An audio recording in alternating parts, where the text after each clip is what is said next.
Hey everyone, I've made a small video about how to disconnect and remove your old broken ignition connectors on cars, especially these Audis and Skodas and Volkswagens. I'm starting to unplug, remove this protection. So when this conduit is removed, I'll just show you what happens next. By touching, you can see that the splitter of the connector is actually coming apart so easily. It was already a danger to keep, so lucky I just fell up on it, and I'm gonna change it. These are the wires. You have to connect them in exact sequence because some of them are ground, some of them are signal, some of them are 12 voltage. Always they'll not be the same. See, this is the one from factory, but the one from aftermarket looks such. And to split this loom, I have to take a pair of tweezers, good ones, steel tweezers, which I had lying around, and these things from eBay. I tried them on Bosch EV1 connectors, and they do a good job if you know what you're doing. Of course, never force your way in. You have to be very patient. Let the car cool down, remove all the coils, and then slowly but slowly you have to open up two on the sides and then the ones here, and patiently remove all of them. And what happens next, I'll show you. And as you can see, without any expensive kits, I got first one of them out. This is the thickest one. This is most probably power, 12 volts, and that must be the ground. Of course, thicker wire means it takes about higher amperage, and the thinner one must be signal ground, and so and so. Now I will just disassemble the whole thing, and we'll see what it looks like. You can see them all are out, and even OEM manufacturers don't use the same scheme of wires, the same colors, because it tends to be expensive.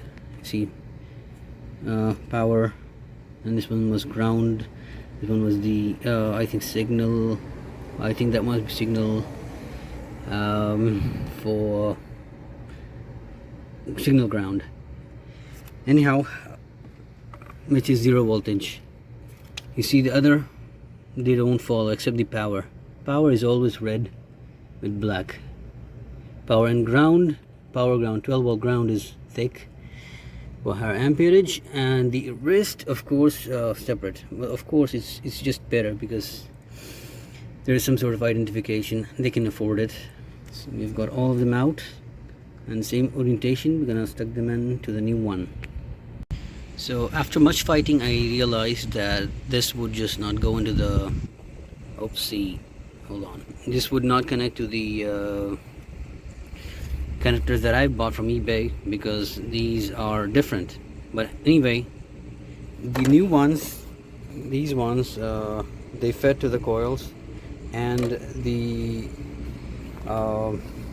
terminals that they have provided, they also fed the coils. So I will need to recrimp. Hold on, sorry about that bad angle. Let me go in.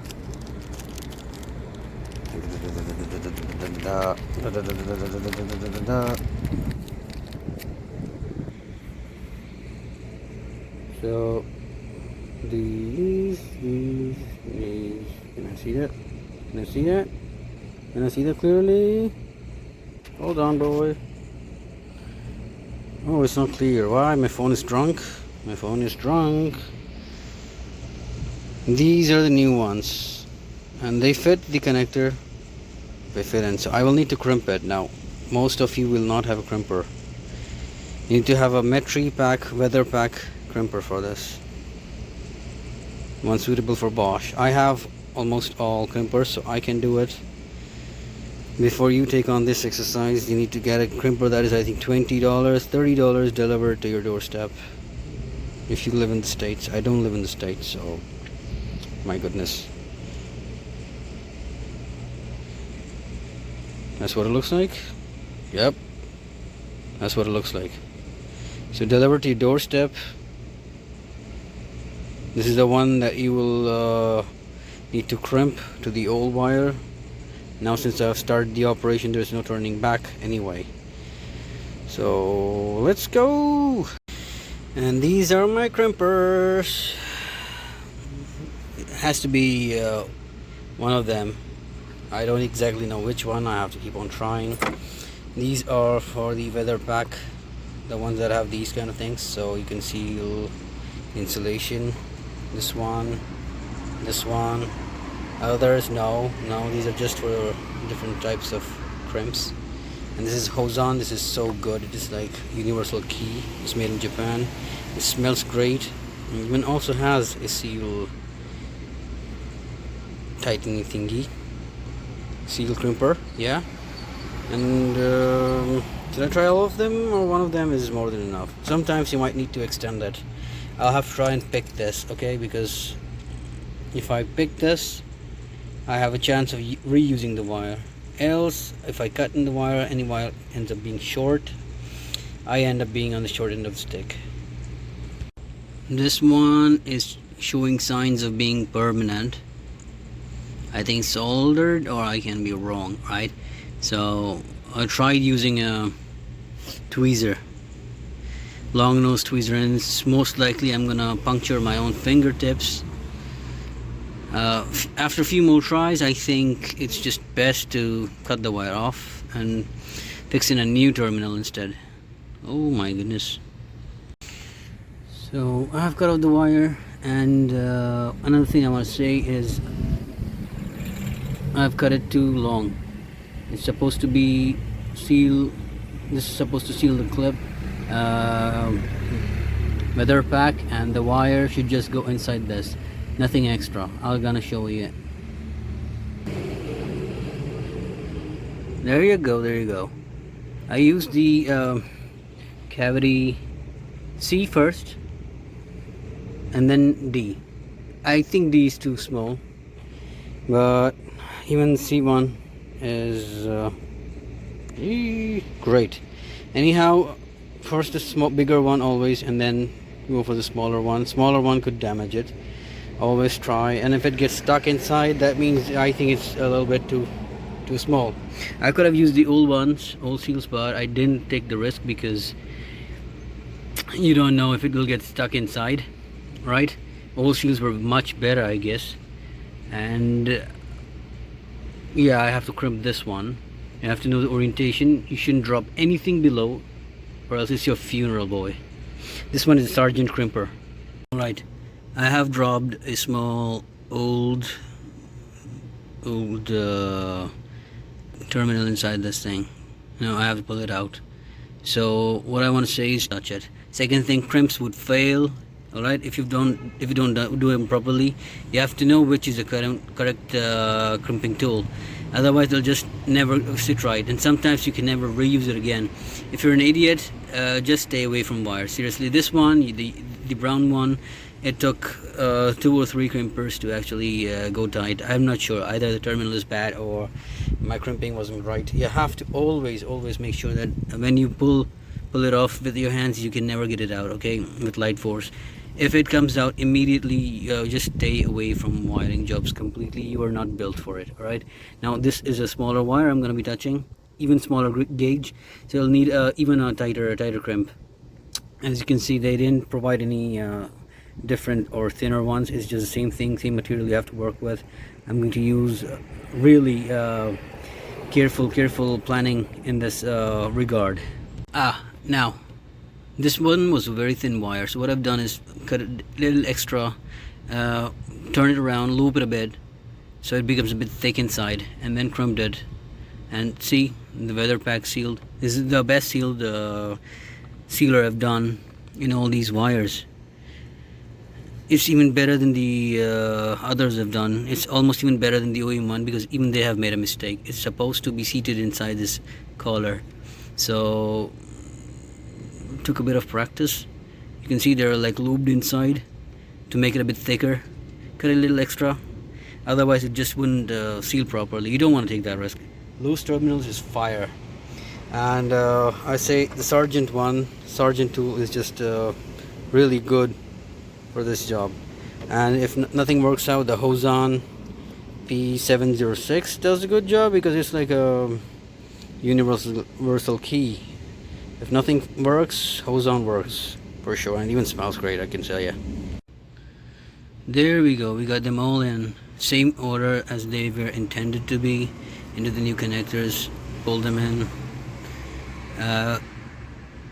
They're there. You have to hear a clicking sound when you pull it in, otherwise you're not done it right. This is a job for someone who understands precision and patience. Now all I need is the locking pin so it doesn't come out. I don't even know how that goes in, so I'll try that one, and then I can move into the next, and everything else is rinse and repeat. Do not forget the order of wires. Take a picture before even starting, and make sure that you do not ruin anything, do not drop anything. Now I've dropped a small piece inside. It's gonna haunt me if I don't get it out, right? So that's how it is. I'm gonna do the next one. Small update, the wires end up being short, so I have to extend them at the help of a pigtail. Another thing, I blew up a fuse. Why I blew a fuse? I cut two wires together, minus and plus, and they touched. Even when the car was not started, the battery was not in, the circuit was live. So I blew a fuse. Spent the whole day figuring out where to find the fuse and how to diagnose it. Now I have a whole mess, so I have to fix it up. Another thing, two crimps failed. As you can see here and there. Two of my crimps failed. So I said anyone's crimps can fail, because when the wire is thin and the terminal is too huge and the cavity is too large, it's not everything you've done. So thanks to my Hozan tool, that just came in handy. It had the smallest cavity, and I was able to crimp it. Now the wires are actually so tight that when the engine vibrates, it's a chance of pulling it off. You're always supposed to have some sort of room in there to disconnect, and the top cover I don't think will ever fit. So I think wherever necessary, I'll add the wires. The coil ground, not power ground for the coil ground, that is too thin, so this I have to make a bit extended, and the others let's just hope for the best. Occasionally your crimp fails and you end up ruining the terminal, so you have to reuse pigtail because you need a fresh wire. Alright, you use that and the smallest scissor you can find. This is one for picking your nose hairs, right? So that helps you in splitting your crimp, and you can just put in fresh wire, which you have just cut now and just stripped, so it's a bit more let's say obedient, and then push it in. You have to use it because it's another couple of weeks wait if you want to wait for new terminals, and it's very hard. So you push in a thicker one, appropriate one, sit in a comfortable room like your house or your office where there is an aircon, and carefully do the job while having some tea. And this is how you solve a ruined terminal for a reuse again. You hate it, but it happens. I told you, you have to get perfect crimp every time. You have to use the perfect crimper, so you have to have a lot of crimpers with you. It's $20 each, $30 each sometimes. It's not much. You're not getting calibrated crimpers for mil-spec connections. This is fine for daily use. Before the sun sets, I will take one last video for today. You're gonna use splices like these instead of soldering wires, because your connection will never be stable. I found them at building material shops. It's so hard to find. It's super cheap. It's so hard to find. You don't need automotive grade racing splices. Electricians, they don't use much for buildings, so it's very hard to find. I think one of the top stores or one of the olden type guys will only have it, and for that you'd need a Sargent crimper, right? I don't think you'll find it useful for one use only. Just buy a cheap Taiwanese copy or Chinese copy, as long as it does a good crimp. And even if you have a small shop, that'll be enough. And let's just finish up the job and start up the car. And now let's start the car. Done. Tedious, tiresome, crazy making. I don't know what I can say. Insanely driving job of changing the coils on an Audi, Volkswagen, and whoever uses these crazy Audi R8 coils and their 2JZ and RB26s and whatever. But anyhow, it's even worse in you know, Porsches, Volkswagens, Audis, and cars owned by these groups. So anyways, which of those of you that watched it, this is how it was supposed to be done. I got it done, thank God. I was a crazy idiot. Do not be like me and mix up the wires. I didn't mix up the wires. I cut them both at the same time, and they just drifted apart, and then they touched each other, and I didn't know when the wires are not in. You should have the battery you know, disconnected or fuse removed. Always get that done, because you can never trust a car, and I'm thankful I don't have to take it to dealership, right? I don't know, there are like a lot of things I want to say. If there's any tools and everything, I'll just put it in the description. As I said, do not solder, do not twist wires, always use crimps, and even if you can't get the genuine ones, just look for the closest match knockoffs. I won't say knockoffs, just cheaper alternatives are available. If there's anything I forgot, I'll just put it in the description, because I think I didn't. And this is a Raychem STL. I don't think you will be able to buy it. I bought it for my wiring job for my car, but for you, STL is a bit exorbitant. You get any other heat shrink and just put it on the splices, and splices will be available on the best of the jobs countries, and I mean best of the building marts in your country, you know. Aha! I have to just neat up everything that I've just made a big mess of, and then I'll be on my way. Thank you for watching. Be awesome. Don't share to just shit and flush the toilet. If you like this video, do not piss and stain the toilet seat. Be a good person. If not, fuck the world. Who cares? Thank you.